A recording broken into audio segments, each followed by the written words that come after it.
so with the fast lane, you're making a lot of money, you're being able to retire, but then you've got to do something so that you can continue to get that money. So for me, like for example, the money that I made a lot from business, I took it and I put it all in real estate. So I've got paid off houses and they generate, so that it's a never ending pool.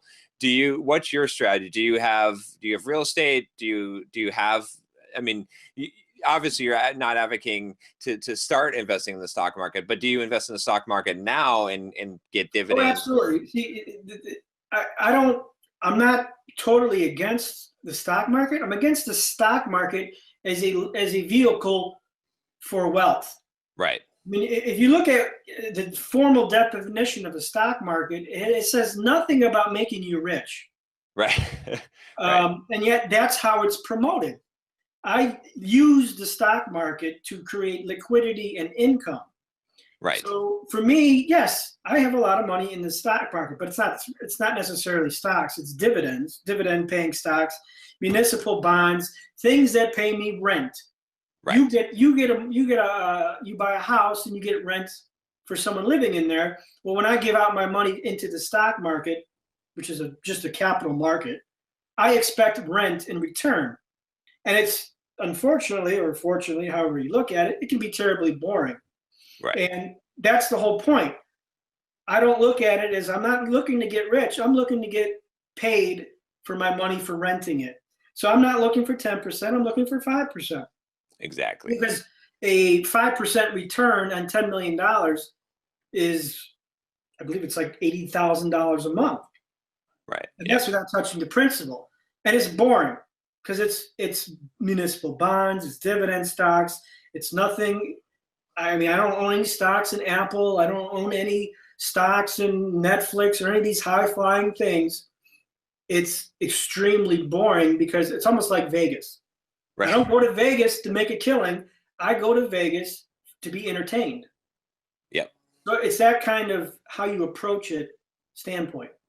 Yeah, that makes a lot of sense, and that confirms what I'm doing too. Is right now I'm making money from the business, but then taking that money and put it in that secure place where I'm getting the rent on the properties. For me, it's the properties. I really liked. I think in the book you had this chart where it's like, because it's funny because I think people show this compounding interest and they're like, okay, here's your 10 grand that you invested when you're 20, and then they show this compounding interest, and I believe that if I remember correctly, you had a thing in there where you're like, cut off the front part of that compounding, because why start with, like, when you have like $1 million, then compounding interest makes a lot more sense, but all those, like the 20 years it takes for that 10,000 to become $1 million or whatever it is, that's a waste. Just shortcut that and make a whole bunch of money, and I think that to me that just made so much more sense. Yeah, because it takes, in order for that $10,000 to accumulate, it takes 40 years of your life. And let's face reality. Most people don't start saving until they're 30 or 40. Right. So you don't even have access to that 40 years. It's like in my new book, the analogy I use, it's like you're on a sinking Titanic, and the compound interest blowhards will say, well, just relax. I mean, compound interest, the boat will be here in eight hours to save you. Right. The boat is sinking in 2 hours. Yeah. I can't wait 8 hours. I only have 2 hours. Oh, no, but the boat is effective. Yes, I understand the boat works. Right. I don't have 8 hours because it's going to sink in 2 hours. I mean, that's in a nutshell what compound interest is like. And people buy it hook, line, and sinker, and that's what they're going to do. And it's better than nothing, but I think it's one of the greatest scams of the century. Yeah. Oh, yeah. I totally agree. I actually, so this would be kind of interesting to get your take on this, because I wonder if we have a similar opinion. So, like, I'm very much against 401k. I actually cashed out my 401k early and took the 10% hit on that and invested that in real estate and in my business, because basically what I said was like, fuck this. If I hit 65 and I'm not ridiculously rich, if the money that is in my 401k that compounded by that time means anything to me, I really fucked up. I'd rather go all in on being rich way before 65. But if I get there and I still haven't made it, then fuck it. I'm not going down that road.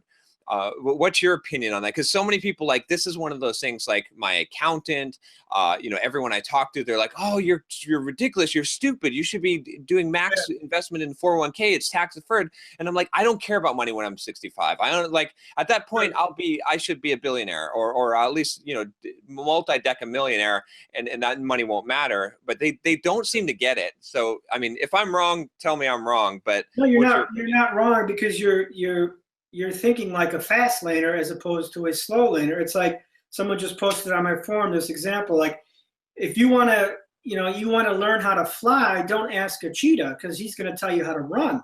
Right. You ask an eagle how to fly.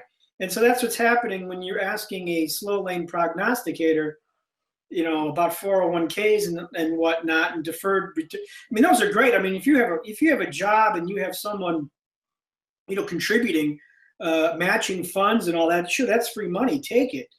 But, you know, I don't have an IRA or a 401k, and, you know, I retired years early, and it's just one of those vehicles of the slow lane that, I mean, if you looked at some of the research on the 401ks, how they're just ripping people off. Oh, yeah.